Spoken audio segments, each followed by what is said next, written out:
I'm Vijaya Nagarajan, and today I want to talk to you about three things. And so my stories are going to flow in and out of these words. The first is immeasurables, those things that are immeasurable, that by their nature. Second, I'm going to talk about waste, and the third I'm going to talk about is rituals of generosity. Immeasurables. Yesterday, I was reading the New York Times with my 16-year-old daughter over breakfast, and she read out aloud to me the following. 41 humpback whales beached along the Atlantic Ocean over the past 18 months. Why? How? No one knows. The scientists don't know, and the people don't know. How do we measure that? Who measures that? How do we even know how to measure that? The key question for me revolves around understanding that which is immeasurable in measures that we're taught that are of finite value. And it's really incommensurable, though we think it is commensurable. And that's where money comes in. Money appears as if it equalizes the immeasurables. And they don't, it doesn't. It just confuses the issue tremendously, so that we cannot even perceive the immeasurables through the veils that we're taught to wear of money. I want to begin with some of my ancestors and the stories they told me. My grandfather, my maternal grandfather, Ramachandran, gave up his wealth in the middle age, which was extremely unusual, and decided to sit, he was a Gandhian, decided to sit along with the cows in the cowshed. And this was abhorrent to the rest of his family, like, he's crazy, why is he doing this? And I remember as a 9-year-old sitting with him and asking him, why have you disavowed yourself from money? What does this Gandhianism mean to you? Why is everyone so angry at you? And he said, I remember the day that money came into our village. I was 6 years old, and I asked him curiously, what did it buy? And he said, coffee and sugar. And he said, those two things turned our world upside down.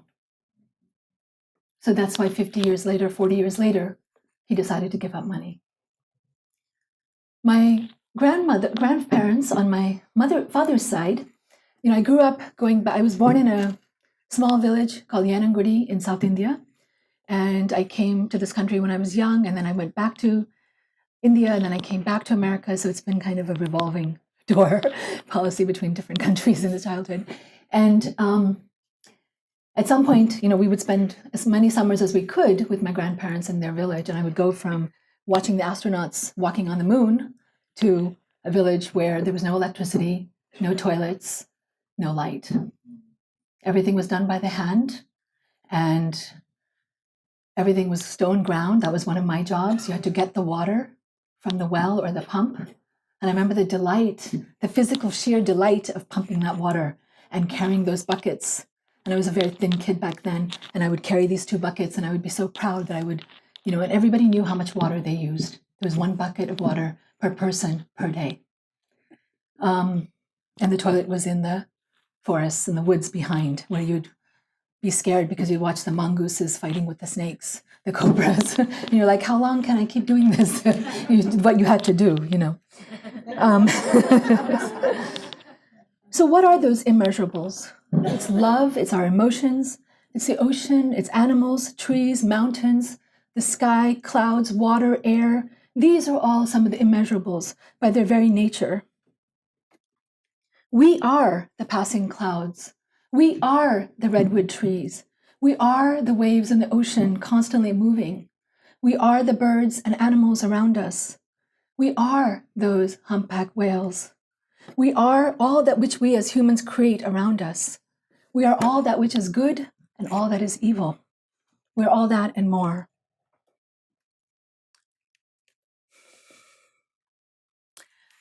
The second thing I said I want to talk about was waste. In India, my experience, it wasn't watching as much as the experience of being there, was you couldn't find waste. You didn't know what waste was. I discovered waste when I came to America because it was all around me. And I was like, oh, what's this new thing? Waste, for example, I can give you an actual story of my mother. We would, when you don't have a refrigerator, you take the rice from that evening's dinner and you put it in a bowl and you soak it in water. And then that becomes your morning kanji the next morning. It's considered to be very nutritious. I've actually gone back to it now. And that rice kanji, when I had to take those rice kernels out of the cooked bowl into the soaking bowl, my mother would always say, you must not leave even one morsel of rice in that bowl. Why? Because that rice grain embodied Goddess Lakshmi. And she was the goddess of wealth, and she was the goddess of well-being. And if you mistreated her, she would leave your household. She would say goodbye, and you wanted to constantly say hello to her. You didn't want her to say goodbye. Her sister was Mudevi, who was the goddess of laziness, sleepiness, ill health, poverty, and you wanted to say goodbye to her. So she was where those who wasted, she hung out with those people. The next thing under that is, what is the concept of enoughness? And I have a funny story. I was doing a year of Fulbright research in South India, and my best friend, my research assistant, Krishna Swami, amazing man. I worked with him for 3 years, every single day. He handled, my Fulbright grant, everything. I trusted him with my life many, many times over. The very last day that I was leaving back to America after a year being there, I gave him the keys to the household. I said, I'm entrusting you to my apartment, which cost me $28 a month to rent in Madurai. Finally, I could have a house in India, which had been a dream since we had left. And all of a sudden, the taxi was waiting to take me to the airport. It was already filled with my stuff. I left the apartment filled with my stuff. And he looked at me and a strange glitter was in his eyes. This is what he said to me. He said, Vijaya, I don't know if I've told you, but I'm from the thieves' caste. This is after I gave him the keys to the apartment. I was like, what? And I said, excuse me, what did you just say? And he said, I'm a member of the thieves' caste. I don't think I've ever told you that. And we have a saying in our caste, and it is this, that if you have so much stuff that you have time for your eyes to graze away from it, then you don't need that stuff. And it's open to all. So that's how I would suggest how we define enoughness. What time do we have to graze on what? So that is enough. If there's things that you have that you don't have time to graze on, storage, we think of storage, let that go. Let that go back into the community for the well-being of all.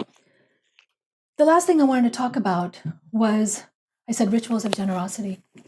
For the past 30 years, and probably all my life, I've been trying to understand what are rituals of generosity in my life, in other people's lives. And I've been studying a ritual form called the kolam, Kolam, which means beauty in Tamil. And it is a practice that's done with rice flour in front of thresholds of houses in Tamil Nadu by 20 million women every morning before sunrise. And it is done to feed 1,000 souls. The first ritual act of the day for a Hindu should be to feed 1,000 souls. Only kings and queens and merchants can afford to feed 1,000 human souls. 1,000 animal souls is good enough. So the rice flour is literally edible, and it is eaten by ants, earthworms, and birds and other small creatures. And so as soon as the kolam is done, those ants line up and they eat it, and supposedly they don't then come into your house and feed on your flour as well. I just wanted to say thank you for this opportunity to think about these thoughts, because I've really not thought very seriously about Hinduism and money and rituals of money. And I just want to thank Kate for the opportunity to do so. It's just the beginning of a long thread of thinking. Thank you.